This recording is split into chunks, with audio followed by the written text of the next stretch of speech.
کل جو درس قرآن پیش کیا گیا تھا اس میں روزے کا مقصد ہمیں کیسے حاصل ہو اس پر گفتگو کی گئی تھی، لیکن آواز ان کی کلیئر نہیں تھی، تو کئی جگہ سے فون آئے اور میسیجز بھی آئے کہ آواز صاف نہیں تھی، بات پوری سمجھ میں نہیں آ سکی۔ اس وجہ سے میں چاہتا ہوں کہ مختصر انداز میں کل کا جو درس ہے وہ دہرا دیا جائے، کیونکہ وہ بہت اہم ہے۔ روزے کا مقصد ہمیں کیسے حاصل ہو، اس میں یہ بات عرض کی گئی تھی کہ اس مقصد کے حصول کے لیے ایک انتظام اللہ کی طرف سے کیا گیا ہے، اور دوسری ذمہ داری بندے کی اپنی ہے۔ اللہ نے جو انتظامات کیے ہیں ان روزوں کی برکتوں اور ان کی سعادتوں سے انسانیت کو سرشار کرنے کے لیے، وہ برکتیں وہ سعادتیں جس طرح حضور اکرم صلی اللہ علیہ وسلم کے زمانے میں تھی، بالکل اسی طرح آج بھی ہے اور قیامت تک ایسی ہی رہے۔ جیسے روزے کی فضیلت اگر اس زمانے میں یہ تھی کہ الصوم لی وانا اجزی بہ، جس میں اللہ اپنے بندوں سے ارشاد فرماتے ہیں کہ روزہ میرے بندے نے میرے لیے رکھا ہے، لہذا اس روزے کا بدلہ میں خود ادا کروں گا۔ اور جب رب کائنات خود کوئی انعام اور کوئی اکرام اور کوئی نوازش سے اپنے بندے کو سرشار کرے اور سرفراز کرے تو اس کی عطا کا کوئی اندازہ نہیں لگایا جا سکتا ہے۔ یہ فضیلت قیامت تک ایسی ہی باقی ہے۔ ان فی الجنة بابا یقال له الریان لا يدخلها الا الصائمون۔ یہ فضیلت اگر آقا کے زمانے میں تھی، صحابہ کے زمانے میں تھی، تو قیامت تک ہر امتی کے لیے فضیلت ایسی ہی باقی ہے کہ اللہ کے یہاں روزے دار کے لیے ایک مخصوص گیٹ، اسپیشل گیٹ تیار کیا جائے گا جس سے صرف روزے دار ہی داخل ہو سکیں گے۔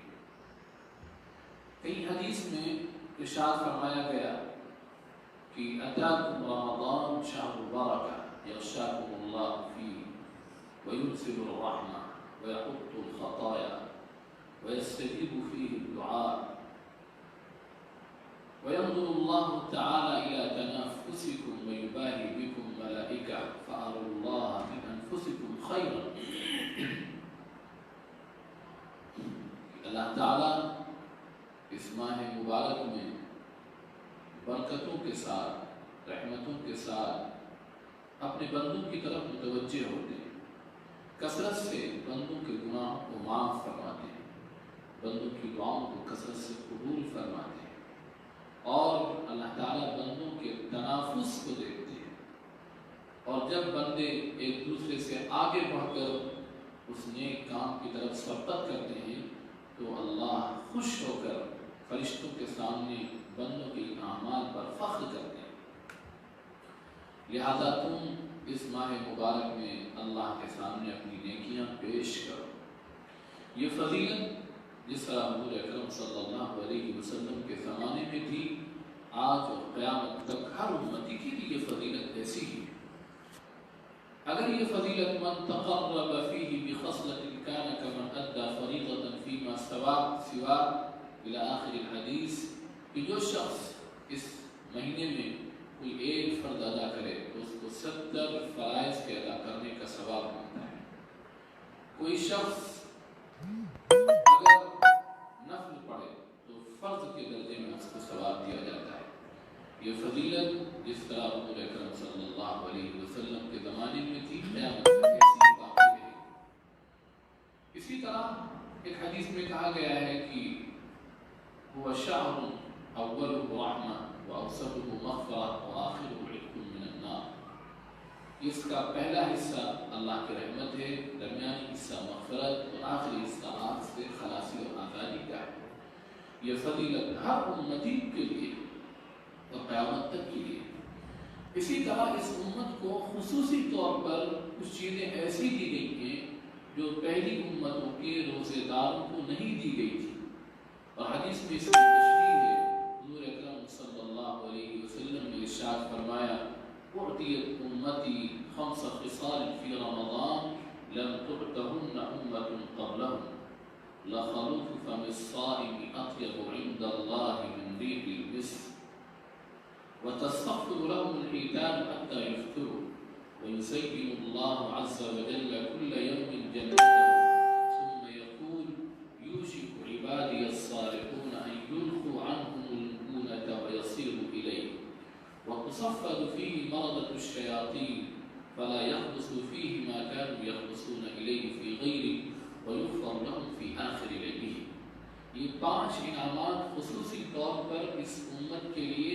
روز اول سے رکھے گئے ہیں اور قیامت تک کے لیے، جس میں سب سے پہلا انعام جو خصوصی طور پر صرف اس امت کو دیا گیا ہے وہ یہ ہے کہ روزہ رکھنے کی وجہ سے جو اس کے منہ سے بو نکلتی ہے،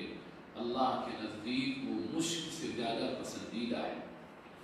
دوسری خصوصیت، دوسرا شرف جو صرف اس امت کو حاصل ہے وہ یہ ہے کہ دنیا کی، کائنات کی ہر مخلوق حتیٰ کہ سمندر کی مچھلیاں روزے داروں کے لیے استغفار کرتی رہتی ہیں اور افطار تک مسلسل کرتی رہتی ہیں۔ تیسری خصوصیت اور تیسرا شرف اور تیسرا گفٹ جو صرف اس امت کو دیا گیا ہے وہ یہ ہے کہ اللہ تعالیٰ رمضان کے ہر دن میں جنت کو سجاتے ہیں، آراستہ کرتے ہیں، مزین کرتے ہیں، اور پھر کہتے ہیں کہ قریب میرے نیک روزے دار اچھے بندے اور بندیاں وہ ان تکلیفوں اور مشقتوں سے نکل کر تیرے پاس آئیں گے اور پھر ان کا یہاں اعزاز و اکرام کیا جائے گا۔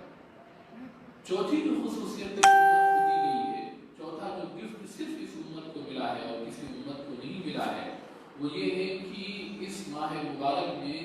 سرکش شیاطین قید کر دیے جاتے ہیں تاکہ وہ حضور اکرم صلی اللہ علیہ وسلم کی محبوب اور پیاری امت کو بہکا نہ سکے، اور اسی کا اثر ہے کہ اس ماہ مبارک میں محلے کے، علاقوں کے جو فجار فساق بھی ہوتے ہیں، جو غلط راہ پر چلنے والے لوگ بھی ہوتے ہیں، ان کا دل بھی اس قدر نرم ہو جاتا ہے کہ وہ مسجدوں میں آتے ہیں، نمازوں میں شریک ہوتے ہیں، روزہ رکھتے ہیں، سحر کرتے ہیں اور دیگر اعمال کرتے ہیں۔ اور آخری گفٹ اور آخری انعام جو صرف اس امت کو ملا ہے وہ یہ ہے کہ جب آخری رات ہوتی ہے رمضان کی، صحابہ کے زمانے میں تھی، آج بھی یہ ساری برکتیں۔ ہم یہ غور کریں کہ ہم کس انداز میں اس ماہ مبارک کو گزاریں کہ اللہ کی طرف سے ملنے والے یہ سارے انعامات بھی ہمیں حاصل ہوں، اور جو روزے کا اصل مقصد ہے تقوی کی صفت اپنے اندر پیدا ہو جائے۔ اس سلسلے میں کل چند باتیں عرض کی گئی تھی، اس میں سے سب سے پہلی بات یہ تھی کہ ہم اور آپ دل کی گہرائیوں سے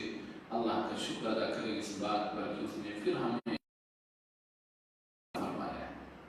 نہ جانے کتنے ہمارے ساتھ نماز پڑھنے والے، ہمارے محلوں میں رہنے والے، ہمارے رشتہ دار، اعزاء اور اقارب وہ اس ماہ مبارک میں موجود نہیں ہیں۔ گزشتہ سال ہمارے ساتھ ہوا کرتے تھے، آج وہ اپنی قبروں کے اندر پہنچ چکے ہیں۔ ہمیں اللہ نے یہ توفیق بخشی ہے تو ہم سب سے پہلے اس پر دل کی گہرائیوں سے اللہ کا شکر ادا کریں۔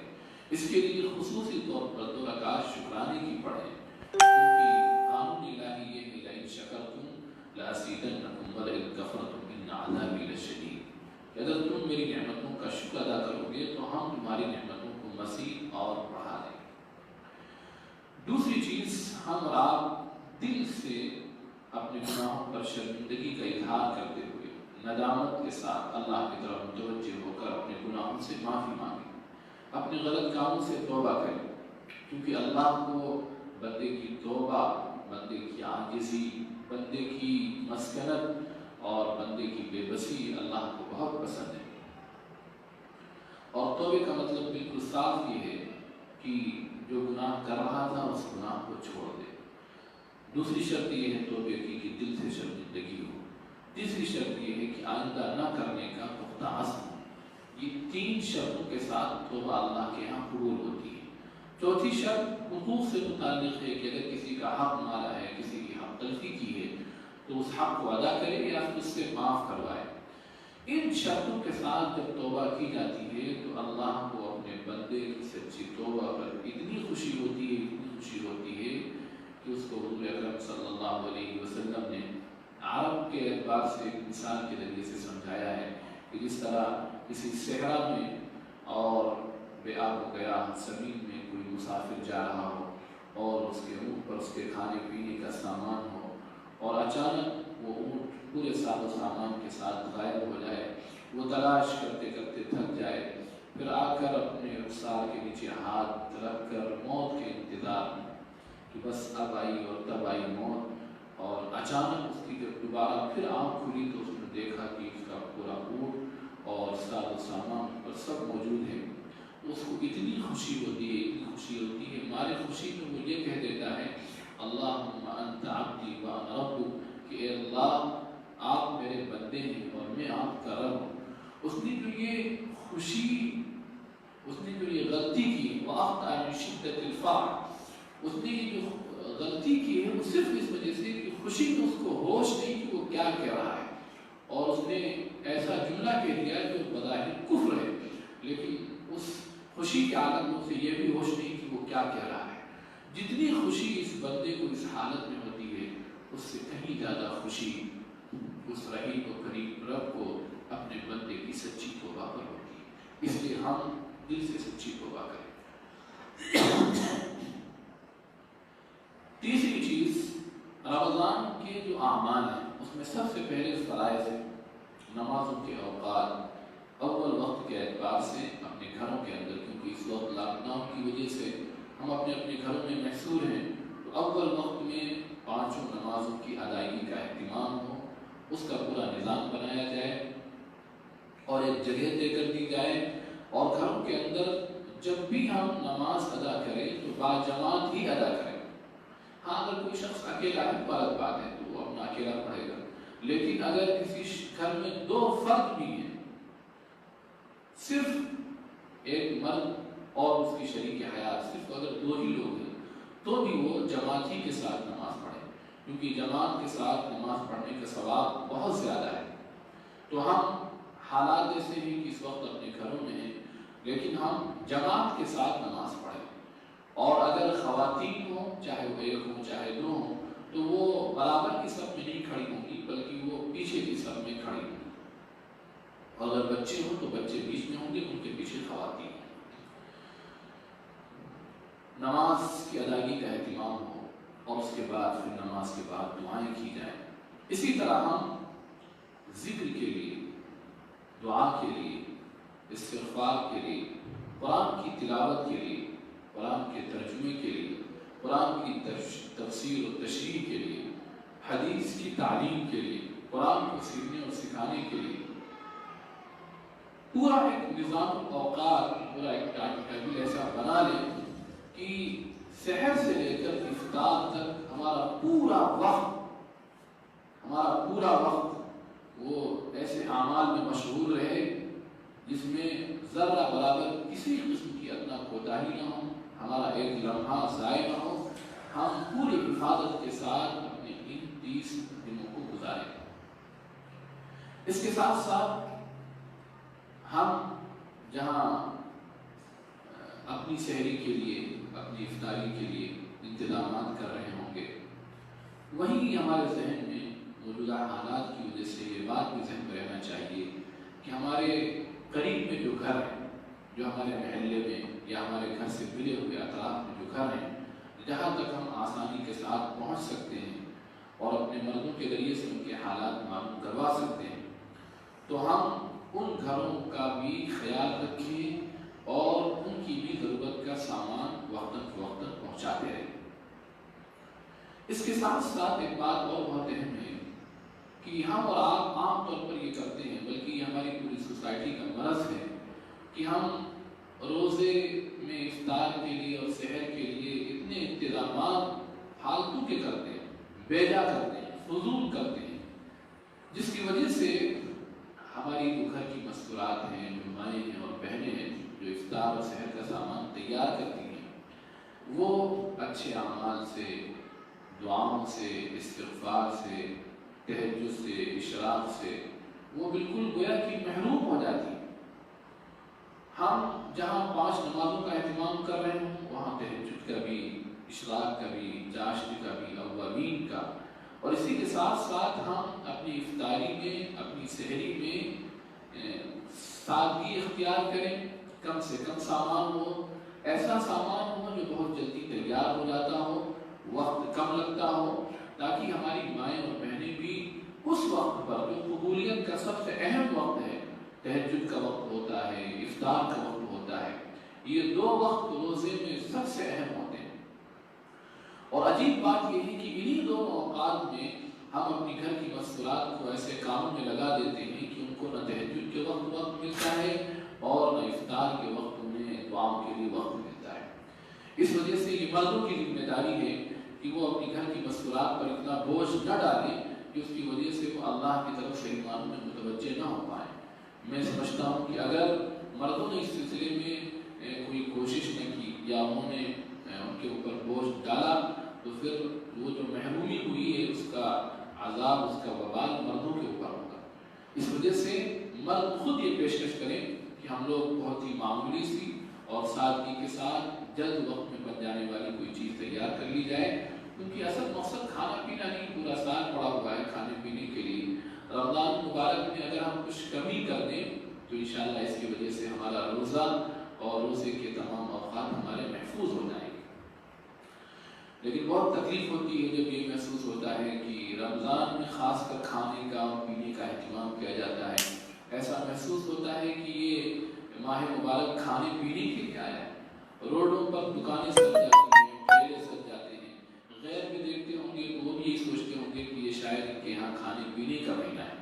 تو اس وجہ سے ہم اسلام کی جو اصل تصویر ہے وہ پیش کریں، اچھے اعمال کے ذریعے سے، اچھے کردار کے ذریعے سے، اور اس ماہ مبارک کو اسی انداز میں گزاریں تو انشاءاللہ اس کا ایک میسج اور پیغام دوسروں میں بھی جائے گا، اور سب سے پہلا فائدہ خود ہماری ذات کو ہوگا کہ رمضان کی جو برکتیں ہیں، جو اللہ کی طرف سے اس کی نوازشیں ہیں، ہمیں وہ بھی ملیں گی، اس کے ساتھ ساتھ ہمارے اندر تقوی کی صفت بھی پیدا ہو جائے گی۔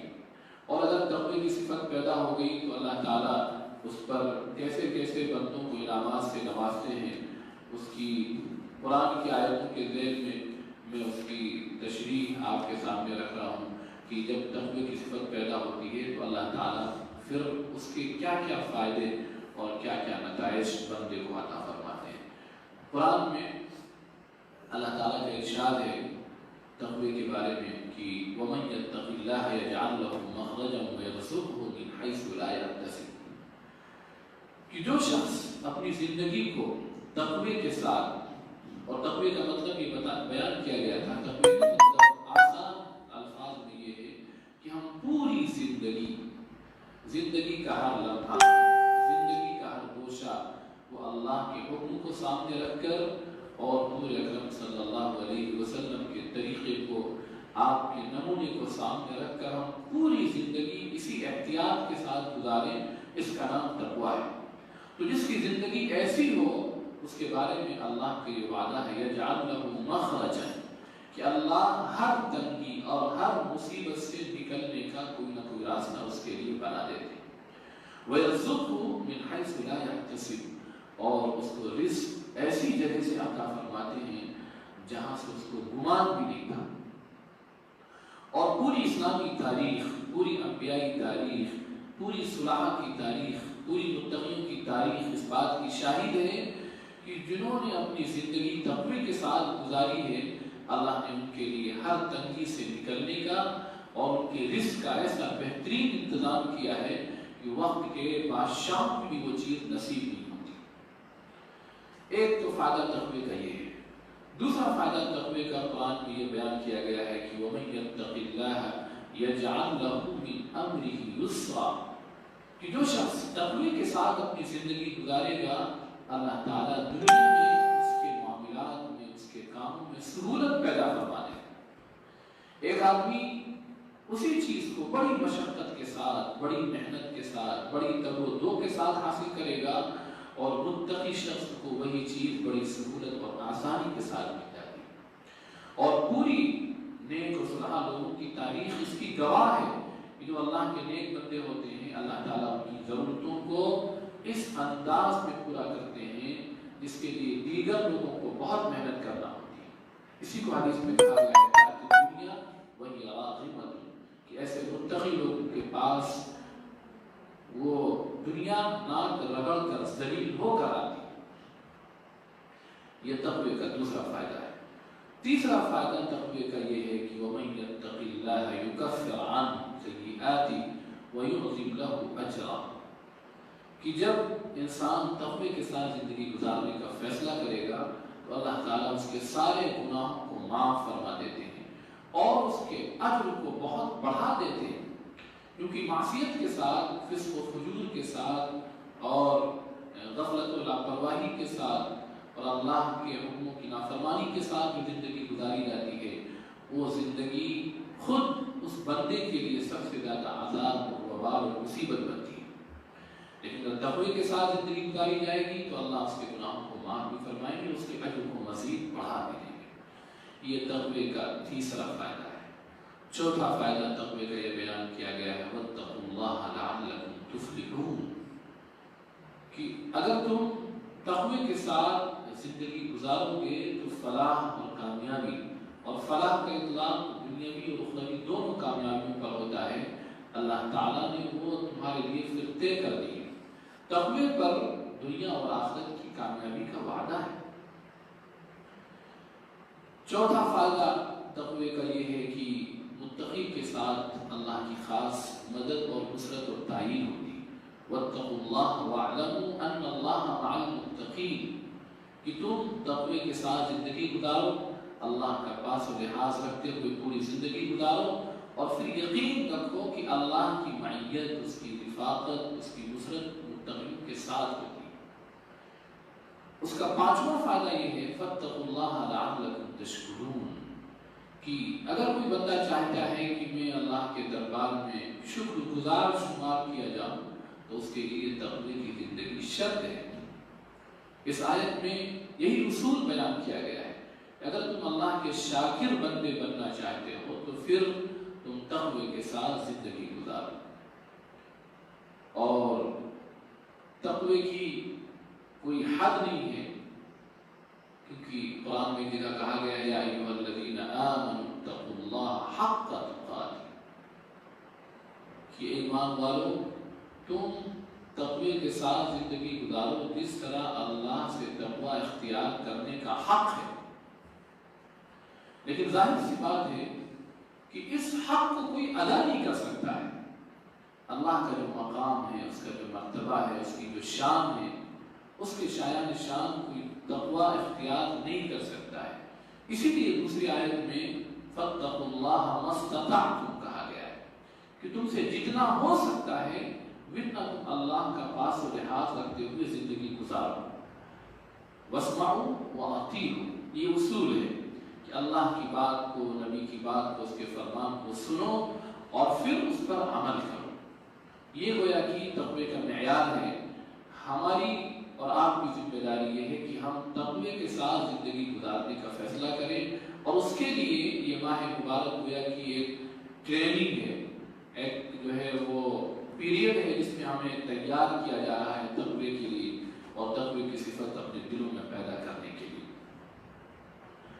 تو ہم اور آپ اس ماہ مبارک کو اسی انداز میں گزاریں کہ ہمارے اندر یہ تقوی کی صفت پیدا ہو جائے۔ اگر یہ تقوی کی صفت پیدا ہو گئی تو پھر اس ماہ مبارک میں اللہ کی طرف سے جو رحمتیں، جو برکتیں، جو سعادتیں اللہ نے رکھی ہیں، اللہ ان سے بھی ہمیں سرفراز فرمائے گا، اور پھر تقوی کی صفت بھی پیدا ہوگی، اور جب تقوی کی صفت پیدا ہو جائے گی تو اس پر جو ملنے والے یہ انعامات ہیں، اللہ تعالیٰ ان انعامات سے بھی ہمیں سرفراز فرمائیں گے، اور پوری زندگی ہمیں دنیا کے اطمینان کے ساتھ، عافیت کے ساتھ، قلبی راحت کے ساتھ، دماغی سکون کے ساتھ گزرے گی۔ آج دنیا جس ڈپریشن اور جس ٹینشن کے دور میں داخل ہو چکی ہے، اس کے واقعات ہماری نگاہوں کے سامنے ہیں۔ پوری دنیا اس وقت ڈپریشن اور ٹینشن کے دور سے گزر رہی ہے۔ عالمی سطح پر یہی مصیبت ہے کہ جو ملک جتنے زیادہ ترقی یافتہ ہیں، جہاں جتنے زیادہ وسائل و ذرائع ہیں، جہاں جتنے زیادہ ریسورسز آف دا ورلڈ ہیں، وہیں خودکشی کے واقعات اور سوسائڈ کے واقعات وہیں زیادہ پیش آ رہے ہیں۔ اسی لیے آپ سرچ کریں گے تو آپ کو معلوم ہوگا کہ یورپین کنٹریز میں سب سے زیادہ خودکشی کے واقعات پیش آ رہے ہیں۔ اس کی وجہ یہی ہے کہ ان کے پاس سب کچھ ہے، لیکن ایک چیز جس کی وجہ سے سکون اور اطمینان اور قلب کی راحت اور قلب کا فطری اور نیچرل اس کو پیس اور امن اور شانتی مل جائے، وہ چیز انہیں نصیب نہیں ہے، کیونکہ ان کے پاس وہ قانون نہیں ہے، وہ نظام زندگی نہیں ہے، وہ دستور حیات نہیں ہے، وہ سسٹم آف لائف اور کوڈ آف لائف نہیں ہے، جس کی وجہ سے انہیں یہ چیز نصیب نہیں ہے۔ ہمیں اللہ نے قرآن دیا ہے اور اسلامی شریعت دی ہے، اور اس ماہ مبارک کے اندر اللہ تعالیٰ نے ایسے انتظامات کیے ہیں کہ سب سے بڑا اثر دلوں کے اوپر پڑتا ہے۔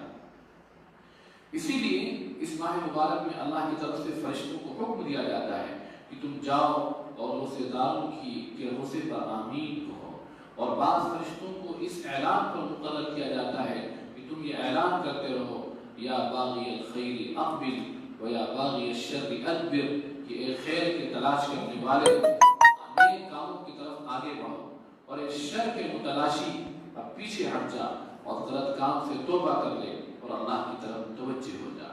اور سرکش شیاطین کو بھی اسی لیے قید کیا جاتا ہے تاکہ جو گندے اثرات دل پر پڑ رہے ہیں وہ اثرات ختم ہوں اور اچھے اور نیک اثرات پڑیں، تاکہ قلوب اللہ کی طرف متوجہ ہوں۔ اگر ہم اس ماہ مبارک کو اس انداز میں گزاریں گے تو انشاءاللہ روزے کی تمام وہ برکتیں جو حضور کے زمانے میں تھی، جن سے صحابہ مستفید ہوئے اور جن سے تابعین مستفید ہوئے، آج اس دور میں ہم تمام برکتوں سے مستفید ہوں گے۔ اور اس روزے کا جو اصل مقصد ہے کہ ہمارے اندر تقوی کی صفت پیدا ہو جائے، تاکہ جب رمضان گزرے تو اس کے بعد کی جو زندگی ہے وہ بھی زندگی ہماری اچھی ہو، صاف ستھری ہو، اسلامی ہو، گندی زندگی نہ ہو، اس انداز میں ہماری زندگی گزرے۔ اور یہ وقت تو ہمارے لیے بہت ہی اس اعتبار سے بہت ہی اہم ہے، بہت ہی قیمتی ہے، اور اللہ کی طرف سے گفٹ اور نعمت ہے، کیونکہ اس وقت کوئی مشغولی نہیں ہے، اس وقت فرصت ہے، خالی وقت ہے، ہم کہیں بزی نہیں ہیں۔ تو ہم جس اچھے انداز میں اس سال ہم رمضان کو گزار سکتے ہیں، شاید اس سے پہلے ہمیں یہ موقع نہ ملا۔ تو گویا کہ ہم اللہ کی طرف سے فارغ کر دیے گئے ہیں رمضان کو اچھے سے اچھے انداز میں گزارنے کے لیے۔ اب ہم اس نعمت کو جو ہے وہ غنیمت سمجھتے ہوئے، اس موقع کو غنیمت سمجھتے ہوئے ہم اس ماہ مبارک کو تمام اعمال میں، جن اعمال کے ذریعے سے اللہ کی رضا نصیب ہو، اللہ کی خوشنودی ملے اور اللہ کی تمام رحمتیں ہم پر اتریں اور ہمارے اندر تقوی کی صفت پیدا ہو جائے، اور پھر اس کے بعد پوری زندگی اللہ کے قانون اور شریعت کے مطابق ہماری گزرنے لگے۔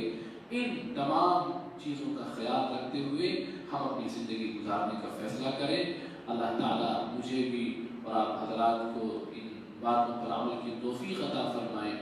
اور یہاں پر ایک اعلان میں یہ ضروری سمجھتا ہوں کہ شام کا جو درس ہوتا تھا اس میں، کیونکہ ہم نے خود یہ محسوس کیا کہ اسی وقت الحمدللہ بڑے بڑے علماء کا درس ہوتا ہے۔